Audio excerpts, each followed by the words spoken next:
Olá, gente.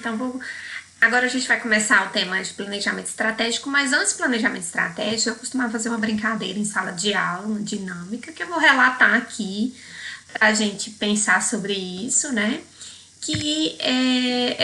Eu organizava grupos na sala e vocês tinham que levantar o custo e planejar um churrasco. E aí no final eu dava um tempo, no final eu colocava no quadro, normalmente eu fazia assim. Às vezes eu pedia também para planejar um acampamento, uma feijoada, às vezes eu tentava variar quando tinha muita gente de outras turmas, ou as pessoas já sabiam mais ou menos a discussão.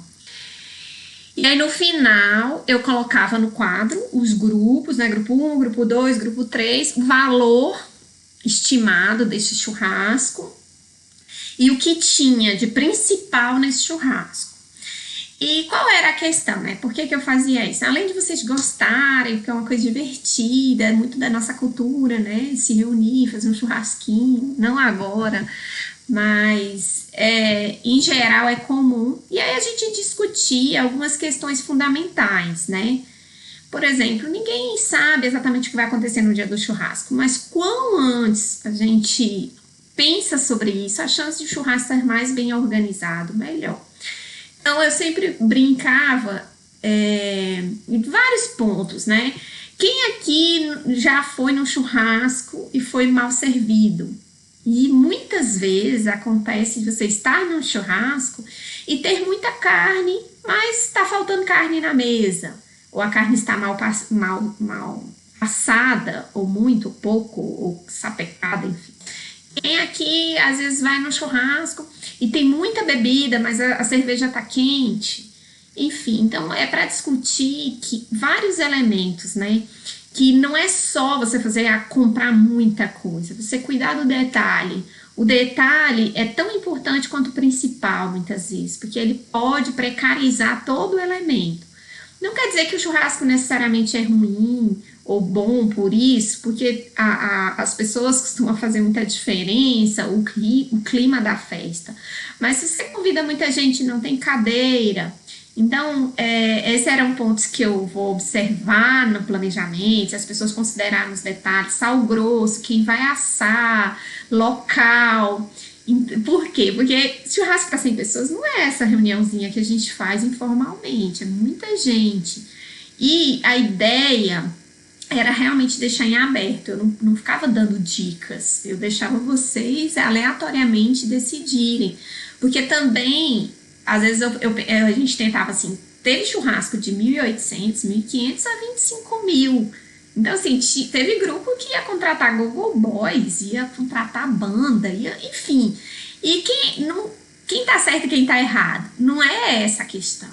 E aí entra uma série de questões voltadas a marketing também, que é importante. Definir quem é o público. Então, teve gente que matou um bode, a proposta era essa, um macarrão, aquele churrasco de sítio, assim, de volume. E teve gente que queria uma coisa mais sofisticada, alguns grupos queriam com bebida, sem bebida, cobrando, não cobrando. Então, eu deixava muito livre. No final, eu colocava tudo isso. E aí, a gente ia discutir qual seria o melhor churrasco. Quem esqueceu de coisas muito graves, né? Como sal, como energia, gelo, água, copos descartáveis, e, enfim, tantas coisas. E aí, a gente discute também quem tem mais hábito de fazer churrasco, quem costuma fazer isso, receber, já costuma ter muita habilidade de lembrar dos detalhes. Porque esse processo do know-how, né, do saber fazer, ele é fundamental. Então, isso implica também da gente entender. Quando a gente se forma, às vezes a gente fica muito inseguro. É o primeiro churrasco, é o primeiro dia de campo que eu vou organizar, a primeira feira agropecuária, o primeiro torneio leiteiro, sei lá. Então, tudo isso exige de mim um esforço, uma dedicação, um estudo, ler sobre aquele assunto muito mais do que daqui a 10 anos, que eu já fiz 500 dias de campo. Então, essa é uma condição natural que o planejamento nos auxilia. E mesmo quem está sempre procurando informação, vai estar sempre aprimorando o processo, né? Então, quem é o público? O público pagaria, então, sei lá, um churrasco de 25.000... dá 250 por pessoa, né? E não necessariamente tenha que ser isso. Pode ser que um pai vai pagar um casamento, que é um churrasco, e convide as pessoas. Mas, mesmo convidando, a gente tem que ser eficiente no uso do recurso e tudo mais. Qual é a questão? Qual é o público? Algumas pessoas estão dispostas a pagar por isso. É um nicho de mercado bem específico. Enfim, a discussão é muito, assim, produtiva, tem muitas possibilidades de a gente discutir essa questão, né? Se tem guardanapo, sal, carvão também, às vezes as pessoas esquecem. E eu sempre brinco que na última hora a gente resolve muita coisa, mas quanto mais a gente deixa coisas para a última hora, mais estressante é o processo e mais risco de dar errado, de o resultado não ser bom. E quando a gente também planeja uma coisa que a gente gosta, a gente tem que se envolver mais. Então, imagina gerenciar uma fazenda. Se eu tá na época da safra, tá na época da colheita, tá na época do plantio, e eu não me precavi com relação à caixa, os controles, a balança, né, os adesivos, tudo que é necessário, eu vou precarizar o resultado. Eu vou gerir um processo tenso de maneira estressante, com equipe e tudo mais. Então, é mais para chamar a atenção disso. A gente não tem o hábito de planejar, então a gente faz tudo meio na última hora, né? E aí eu mostrei, não lembro se foi uma mídia social do Adelson, que é um açougue que tem aqui em Garanhuns, acho que a maioria conhece, e ele dá essa dica, e não só ele, mas o Marfrig, o JBS, a maior parte desses grandes distribuidores de carne, hoje eles dão uma série de dicas. Tem uns que você coloca lá quantas pessoas você vai chamar, e a gente costuma ter uma noção de carne, algumas pessoas não têm noção nenhuma. Teve um grupo uma vez que fez 1 quilo de carne por pessoa. Eu fiquei horrorizada, impressionada. E não era, e assim, de acordo com eles, não era falta de noção, não, é porque eles gostam de fartura, aí ficava aquela brincadeira enorme. Mas assim, eu não via o menor sentido nesse excesso. Ao invés de comprar 1 quilo de carne por pessoa, que é improvável, aí os meninos brincaram, esse grupo à época, eu falei, professora, que você não conhece lá em casa, a gente come muito e tal, aquelas brincadeiras. Mas, em geral, é uma proporção muito alta. E, às vezes, é muito melhor você sofisticar. Já que eu tenho dinheiro para comprar 1 quilo, eu vou comprar um vitelo, eu vou comprar algumas carnes mais sofisticadas, mais saborosas, diferentes, além daquelas tradicionais. Então, mas depende do público, né? Então, tudo é passível. Mas aí entra o seguinte, eu deixava vocês livres na dinâmica para procurar informação. E muitas vezes vocês não usavam essa possibilidade. Vocês ficavam tentando orçar quanto que tá a caixa de cerveja, quanto que tá isso, quanto que tá aquilo. E eu sentia falta de quem não tem noção procurar quanto que uma pessoa come em média no churrasco. Vai ter criança, não vai ter mulher, homem e tal. Então, tem muita fonte de informação. Por exemplo, quem vende carne, se ele entrega para o consumidor essa informação, ele estimula a pessoa a consumir mais. Então, e às vezes a gente tem uma noção, assim, simplória de que eu vou comprar 400 gramas por pessoa, por exemplo, mas eu não sei exatamente quanto de coração, quanto pão de alho, quanto de vinagrete, e tem alguns desses sites são bem bacanas em orientar as pessoas a pensar nisso. Uma outra questão também é que muda muito o churrasco de região para região. Eu morei em Porto Alegre, no Rio Grande do Sul, e o churrasco lá é bem diferente. Enfim, e aí, assim, já aconteceu na sala de algumas pessoas proporem coisas bem específicas para o churrasco daquele elemento cultural que está envolvido, né? Enfim, então isso é só uma dica. Então, eu também tento diferenciar o que é um planejamento estratégico de um planejamento simples. Esse exemplo do churrasco é um planejamento mais tradicional, mais básico, que a gente tem que exercitar de estar fazendo o tempo todo. Já fiz dinâmica também com algumas turmas sobre a formatura. Não adianta pensar, se você quer fazer um baile é uma coisa muito cara, né? Se você for decidir isso só em cima da hora, é inviável para a maioria das pessoas. Agora, se eu fico 4 anos estudando, poupando de pouquinho em pouquinho, promovendo alguma coisa para arrecadar fundos, pesquisando, orçando, aproveitando uma promoção para adquirir um determinado ponto, a chance de dar certo é enorme. Embora seja trabalhoso, embora seja difícil conciliar interesses, eu brinco que um baile de formatura é um casamento coletivo, porque é uma coisa de pompa, né? Uma coisa muito... costuma ser muito sofisticada, bonita, né? Elegante. Só que envolve muita gente.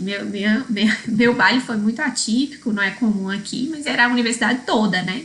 Então, minha festa de formatura foram para 7.700 pessoas, né? A gente tinha no baile 500 formandos, na colação de grau 770. Então, eu costumo contar muito dessas histórias que vocês ficam curiosos, mas aqui não vai dar tempo. Mas imagina como é difícil conciliar tanta gente diferente. Tinha assembleia para decidir a marca da cerveja, assembleia para decidir as flores, assembleia para decidir tudo, e tudo era muito, né? Por quê? Porque nesse grupo tem gente muito rica e tem gente paupérrima, e todo mundo quer o melhor dentro das suas possibilidades. Então, alguns vão ter que abrir mão de padrão, e outros vão ter que se ralar para acompanhar uma média. E se a gente conseguir planejar, pensar antes, discutir, viabilizar, criar estratégia, a gente consegue sair do lugar. Agora, se a gente fica nessa apatia, esperando alguém pegar na mão da gente e falar, ó, agora vocês vão fazer isso? Não, que profissional é esse que está saindo para o mercado, que não consegue viabilizar nem sua festa de formatura? Então, eu brinco que essas festas de formatura, essas coisas extracurriculares, elas nos formam muito como pessoas.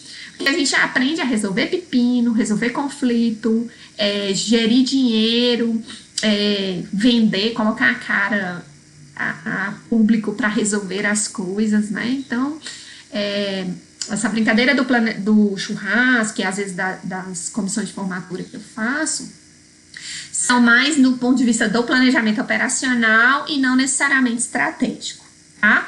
Agora a gente vai entrar nesse planejamento estratégico, tem uma conexão muito grande com o marketing, então vira e mexe eu vou fazer menção e lá no futuro vocês vão ver que se ligam muito. O planejamento estratégico ele é voltado para o longo prazo, é uma coisa maior, mais robusta, envolve decisões mais sérias, mais complexas. Então, projetado para longo prazo. Essa questão do longo prazo eu queria discutir já há tempos, que ela é uma coisa meio relativa. Deixa eu perguntar para vocês, o que vocês consideram longo prazo? Curto prazo e médio prazo. Então, costuma sair uma série de respostas. Tem livros que estabelecem longo prazo 10 anos, médio prazo 5 anos e curto prazo 1 ano. Algum parâmetro é bom, mas é muito importante a gente ter em mente 3 aspectos que interferem nessa definição de prazo. O primeiro, e aí eu uso muito quadro, mas aqui a gente vai ser no gogó mesmo. O primeiro é o tempo do ciclo produtivo.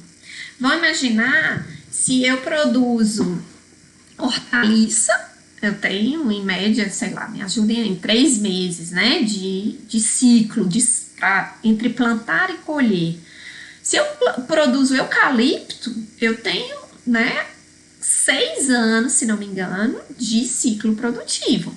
A gente considera que quando a gente empatou o capital, colocou o investimento naquele setor, o curto prazo é o período que eu não vou mexer.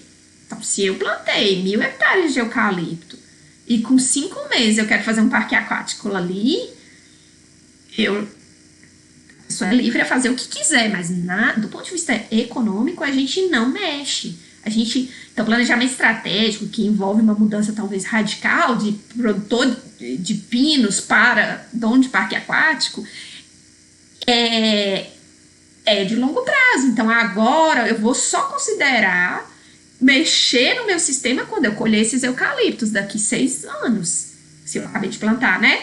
Mas eu tô falando com olericultura, esse ciclo é muito mais curto, tá? Então, observem o ciclo produtivo, mas não apenas isso. Então, mais outros 2 itens.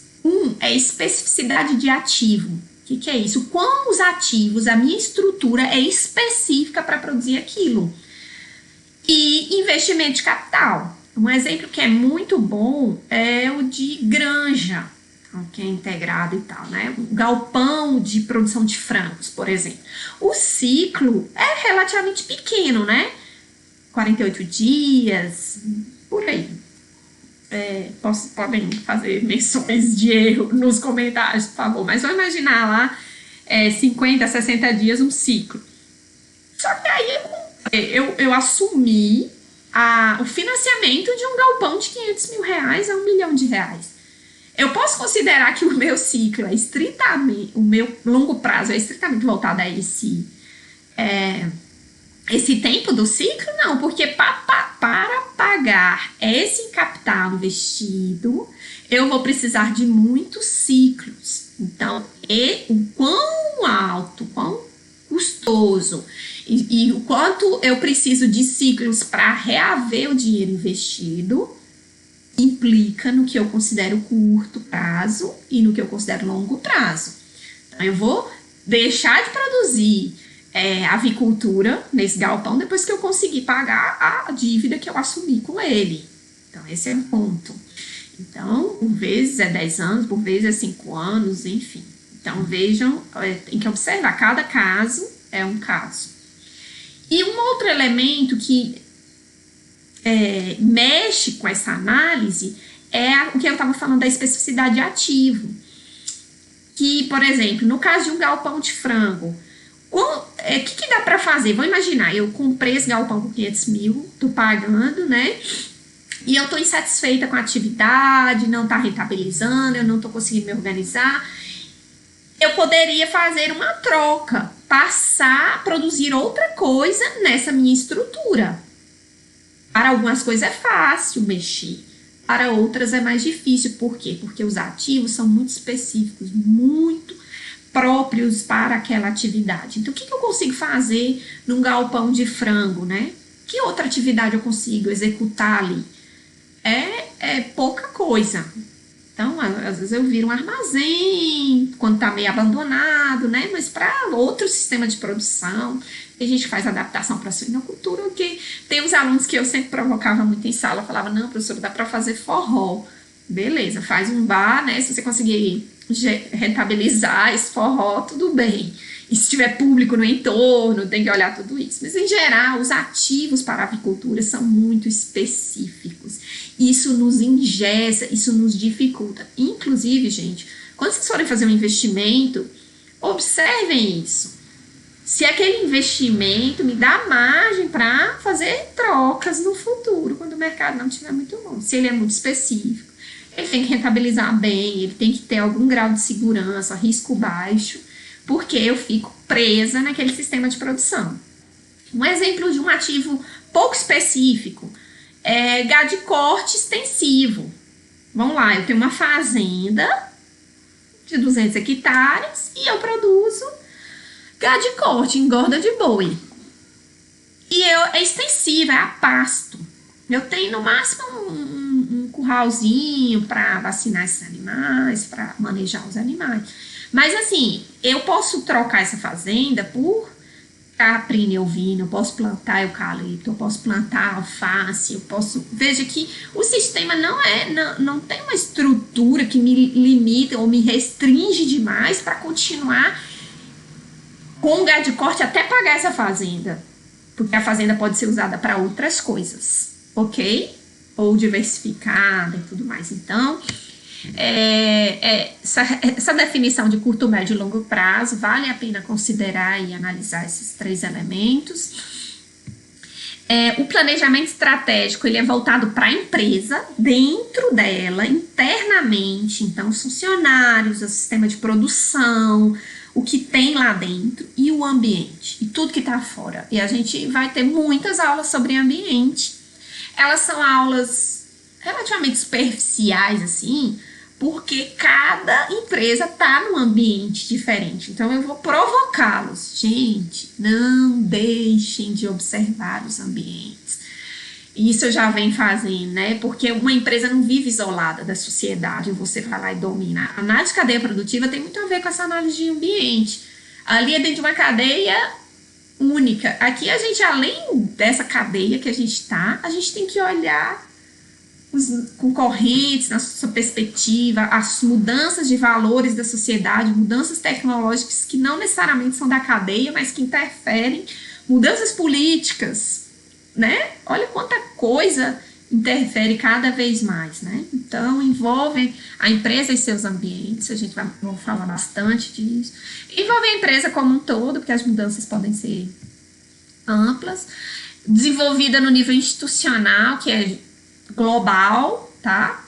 Deve ser caracterizada por canais de comunicação aberta em todos os níveis. A gente não faz grandes mudanças sem comunicar o que vai ser feito e como vai ser feito. Negligenciar os atores, os colaboradores do chão de fábrica, da base, costuma gerar vários problemas. Quando a pessoa não sabe por que está tendo aquela mudança, vê que o negócio está meio estranho, que está tendo um rumor, fica muito mais difícil ela se engajar no processo. E aí os funcionários começam a virar um complô contra a empresa, porque ele começa a ficar arredio, ele vê que tem alguma coisa mudando, ele não está entendendo muito bem e a comunicação às vezes não é clara, tá? Comunicação é o desafio da humanidade. A gente acha que está sendo claro e nem sempre está, né? Então, comunicar é um desafio. Façam extensão, deem atenção a Paulo Freire, deem atenção a esses textos um pouco mais difíceis de ler. A gente precisa aprender a falar assertivamente, com clareza, com firmeza, com afeto também. Porque se a gente for um robô de comunicação, a gente não consegue mobilizar o outro a fazer o que a gente quer.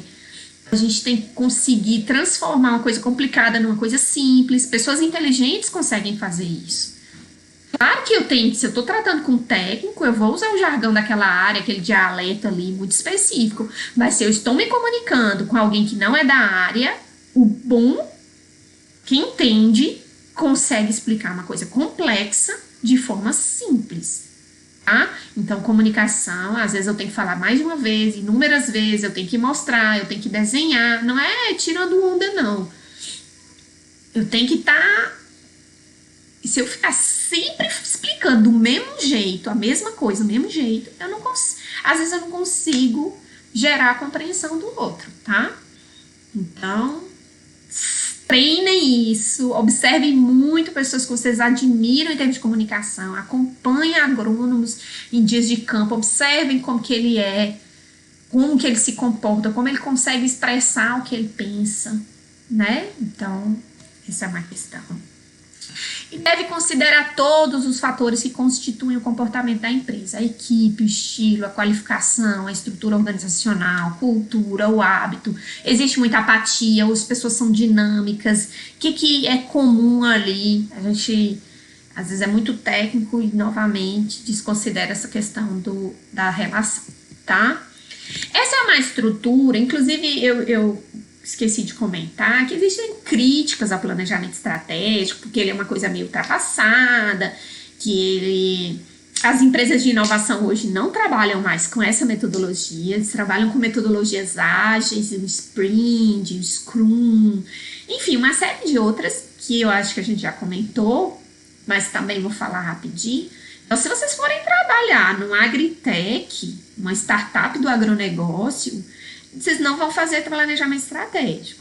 Mas, considerando quão conservador, quão ainda a gente precisa melhorar as fazendas, a gente continua pensando nessa perspectiva mais tradicional, porque o nosso objeto de estudo e de intervenção é tradicional, e sem estar engessado a isso, tá?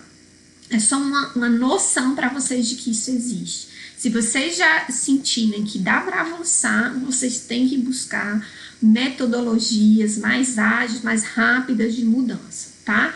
E nada disso é perdido não, porque as coisas se complementam, como se fosse uma atualização.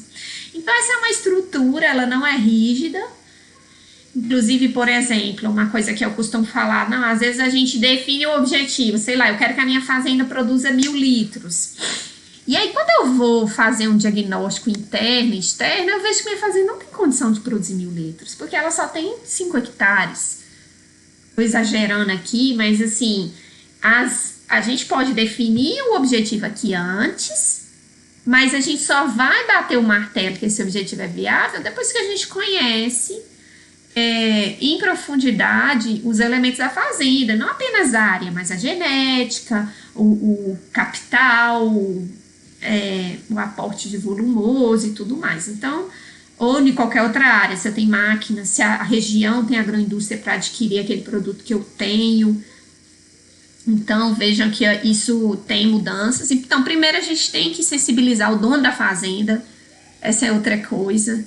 Embater com o dono, querer mostrar que você sabe. Muitas vezes eu tenho contato com os alunos, que às vezes a gente conversa e ele fala, olha, professora, eu mostro por A mais B qual é a decisão tecnicamente recomendada. E o produtor vai lá e faz outra coisa.